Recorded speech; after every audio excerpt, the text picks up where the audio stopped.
Su dideliu nekantrumu lauktas finalinis ralio čempionato etapas Druskininkuose sudėliojo visus taškus ant I šių mečio sezono kovų lauke. Rally Classic 2012 varžybose startavę greičiausi šalies ekipažai dar kartą įrodė, jog taip jie vadinami neužgražias akis ir per sezoną pasiekti rezultatai nebuvo atsitiktiniai. Įveikę visą ralio maršrutą, nugalėtojų taurę, kaip ir pernai, iš Druskininkų išsivežė Vytauto Švedo ir Žilvino Sakalausko ekipažas su Evo 10. Tiesa, tiek eiliniam žiūrovui, tiek užkietėjusiems ralio fanams varžybos nepaliko nei labai gero ar bent gero ralio įspūdžio. Pavėluotai atsiradę skurdus greičio ruožų žemėlapiai ir jų aprašymai buvo suprantami turbūt tik juos sudariusiems žmonėms ir tik po ilgų studijų galėjai bent kažkiek orientuotis, kur ir kada važiuoti, jei nori pamatyti greičiausių sportininkų pasirodymą. Daug ką išgelbėjo gerų žmonių internete patalpinti perpiešti žemėlapiai, tačiau vėlgi reikėjo žinoti, kur tų žemėlapių ieškoti. Ir ralio sirgaliams ir lenktynininkams nebuvo patogus greičio ruožų išdėstymas. Pusė ralio įvyko už 70 km nuo Druskininkų, o norint pasižiūrėti paskutinį GR, reikėjo beveik tiek pat grįžti atgal. Jei tai būtų pasaulio čempionatas, niekam nekiltų klausimų, tačiau Lietuvoje toks atstumas didokas. Neoficialiai Druskininkų ralių vadinamų lenktynių atkarpos buvo nutolę net iki Trakų rajono. Tai sukėlė nemenką žiūrovų ir pačių sportininkų nuostabą. Stypsant prie greičio ruožų teko girdėti daug įvairių replikų dėl įsukto kilometražų, išvažinėtų degalų kainų ir taip toliau. Varžybų aurą dar labiau sugadino išvakarėse paskelbta naujiena apie vieno 2 kartus važiuojamo greičio ruožo pašalinimą iš programos. Organizatorius tiesa čia nebuvo kaltas. Tai atsitiko dėl vietinių gyventojų skundų, tačiau iš Rally Classic greičio ruožų meniu dingo 20 km. Kaip bebūtų, tačiau ralio visuomenė, manau, tikisi, jog į šias pastabas organizatoriai atsižvelgs ir kitąmet varžybos Druskininkuose taps kur kas patrauklesnės. Antraip, visi išvardyti veiksniai tikrai neužaugins Rally Classic patrauklumo, kurį turi kiti Lietuvos čempionato etapai. Kaip ten buvo taip, tačiau trasoje dėl paskutinių sezono taškų besikaunantiems sportininkams aimanuoti nebuvo kada. Dalyviams liko 109 km greičio ruožų, tarp kurių buvo išties labai įdomių ir darbinių atkarpų, minkštų keliukų miškuose tarp pušelių ir tų vadinamų autostradinių kilometrų, kuriuose lyderiai sugebėjo išvystyti lietuviškam raliui nepadariai didelį, vidutinį, beveik 187 km per valandą greitį. Nuo pirmų greičio ruožų iškart rimtai susikibo šių metų N4 klasės čempionų titulą užsitikrinę Dominykas Butvilas su Renatu Vaitkevičium, pilotuojantys Mitsubishi Lancer Evo 10, Saulius Girdauskas su Adriano Aftanazu, Škoda Fabia VRC ir praėjusių metų čempionai Vytautas Švedas, Žilvinas Sakalauskas Evo 10. Saulius Girdauskas, už kurio pečių šiemet 4 laimėti Lietuvos čempionato etapai, nors ir važiavo greitai, tačiau varžovai atsipalaiduoti jam nedavė. Tolimesniai, galima sakyti, sekundė į sekundę vykusiai kovai dėja nebuvo lemta įvykti. Vienintelį VRC klasės automobilį šalyje pilotuojantis ekipažas sustojo dėl variklio turbinos gedimo 9 ruože. Bet kokiu atveju, surinkęs įtikinamą taškų bagažą per sezoną, Saulius ir jo šturmanas iš Ukrainos Adrianas Aftanazas tapo šių metų Lietuvos pirmos įskaitos čempionais. Vicečempionais pirmoje įskaitoje šiemet liko Rokas Lipeikis, Inga Lipeikytė. Deja, Druskininkuose jie atvažiavo tik 7 bendroje įskaitoje. Daugkartiniams šalies čempionams nepavyko gerai įsibėgėti dėl techninių Mitsubišio problemų, kurios kankino jau prieš varžybas. Treti šių metų sezone liko Giedrius Notkus su Dalium Strižanu. Nors su savaja Subaru Impreza jie per metus ypač aukštų rezultatų nerodė, tačiau stabiliai pasiekti visų etapų finišai jiems užtikrino poziciją geriausiųjų trejete klasėje. Rally Classic pasibaigus po varžovų nesėkmių pergalę pirmoje varžybų įskaitoje šventė Ramūnas Čepkauskas su Tomu Šipkausku. Jie taip pat pelnė prizinę 3 bendros ralio įskaitos poziciją.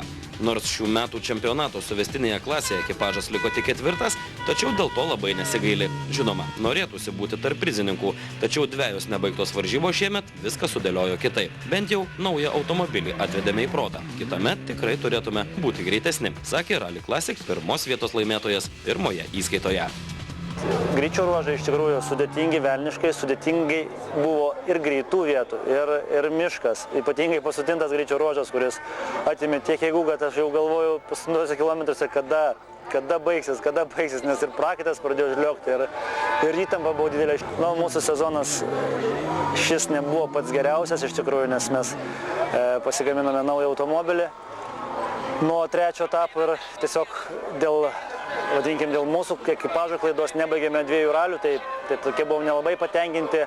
Šis etapas toks mums buvo kaip labai gerai toksai užgrūdinantis ėjimų į priekį, sekantį sezoną, nes automobilis veikia puikiai be priekaištų, jis yra pakankamai greitas, mes žinome, ką dar reikėtų jam padaryti, kad jisai būtų dar greitesnis ir tiesiog džiaugiamės tuo, kas šiandieną įvyko, o įvyko maksimum gerai.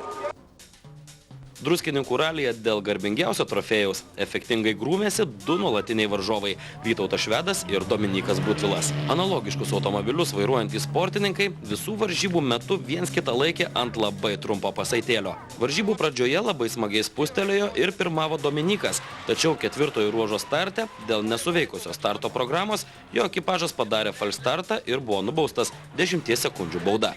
Persvaros tarp pagrindinių varžovų buvo ypač trapios, tad Domo ir Renato padėtis po baudos stipriai komplikavosi. Antros įskaitos čempionais jau prieš Rally Classic tapę ekipažo nariai taip lengvai pasiduoti neketino. Nors pergalė šiose varžybose nieko nebūtų lėmusi, tačiau čia atvažiuojame ne pravažiuoti, o lenktyniauti iki paskutinio metro, sakė Dominykas. Galutinėme rezultate jo Mitsubishis Vytauto Švedo taip ir nepavijo. Su streikuojančiu centriniu automobilio diferencialu ir neaiškios kilmės vibracija rate turėta 6 sekundžių deficitą. Lietuvos čempionas Dominykas Butvilas sugebėjo sutrumpinti iki 2,6 sekundės. Būtent tokia nedidelė persvara jis nusileido Rally Classic 2012 nugalėtojui Vytautui Švedui. Kai mes šitą gavom baudą už falšstartą, tai mano šiandien didžiausia nesėkmė buvo būtent tas falšstartas ir aš vis dėlto nenusivyliau ir siekiau atkovoti prarastas sekundės, gavom 10 sekundžių baudos. Ir visą likusį laiką vijausi ir pritruko 2 sekundžių gale, nes paskutinį greičio ruožą laimėjom tik 4, o reikėjo bent 6 sekundžių. Tai tokia ta kova buvo labai aštri, įsivaizduokit, visas ralis ir tik keletą sekundžių skiria 1-2 vietą. Šiaip greičio ruožų dar organizatorius turėtų paieškoti ir ypač šiek tiek arčiau, nes labai toli pervažiavimai, ten gal 100 km turim važiuoti tam, kad pravažiuoti vieną greičio ruožą. Tai pasaulio ralio čempionate tai normali praktika, bet ten ir greičio ruožai yra tada ilgi, normalūs, dideli, o čia kelių reiktų paieškoti. Tai manau, kad yra tikrai labai kur gerinti kokybę.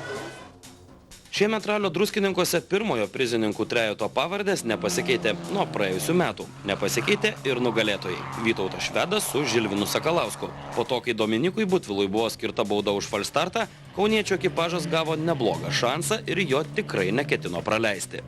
Šį kartą mums tikrai gerai sekėsi, sakė praėjusių metų čempionas, kurio ekipažui šiemet metai buvo lyg užkeikti. Per 6 etapus Vytautas tik druskininkuose sugebėjo reabilituotis ir pelnyti pirmą sezono pergalę. Čempionatui pasibaigus, jo ekipažui teks tenkintis vicečempiono titulų antroje automobilių įskaitoje. Trečia šiemet liko Benediktas Vanagas su Subaru Impreza.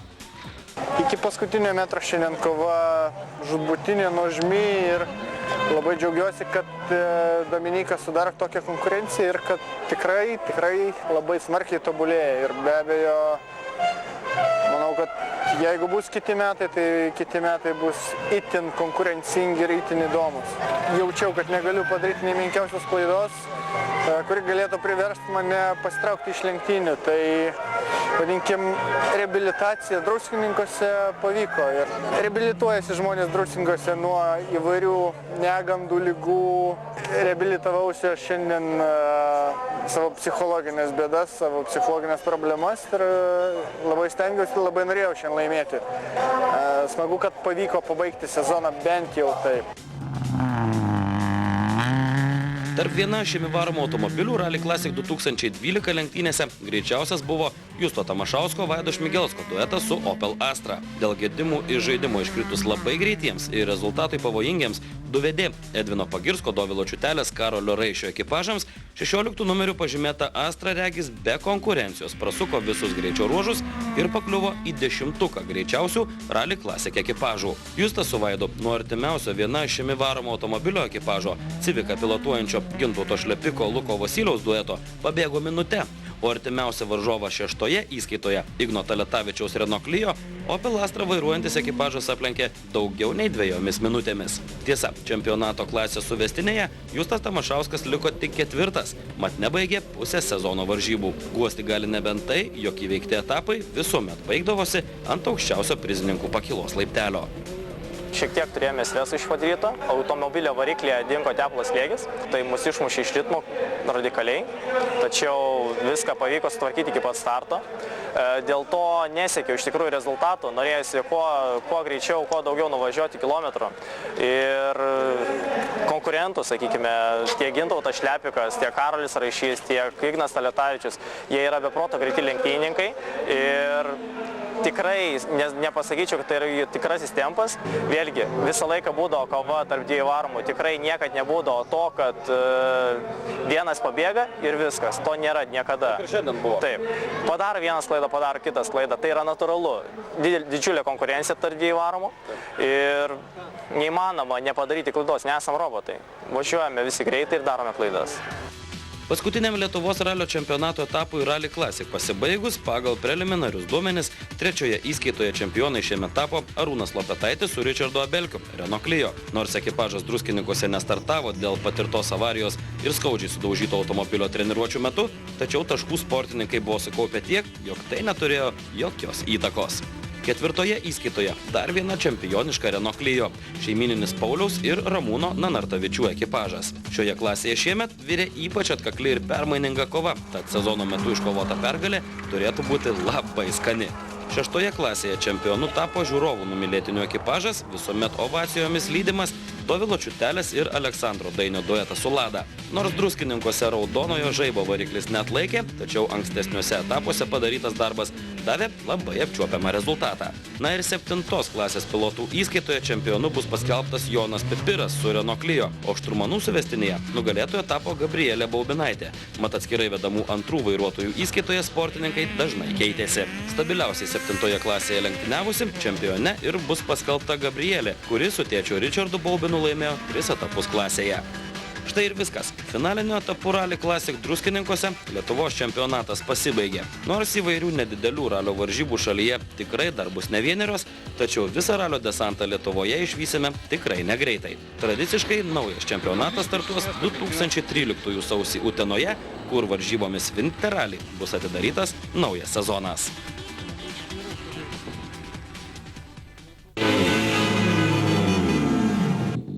Tiek per Autofanus kol kas, dabar vietą užleidžiame reklamai. Na, o iškart po jos, Kačerginės Nemuno žiedo įveikimo greitį pamatuosime ne tik kilometrais, bet ir suknelėmis per valandą.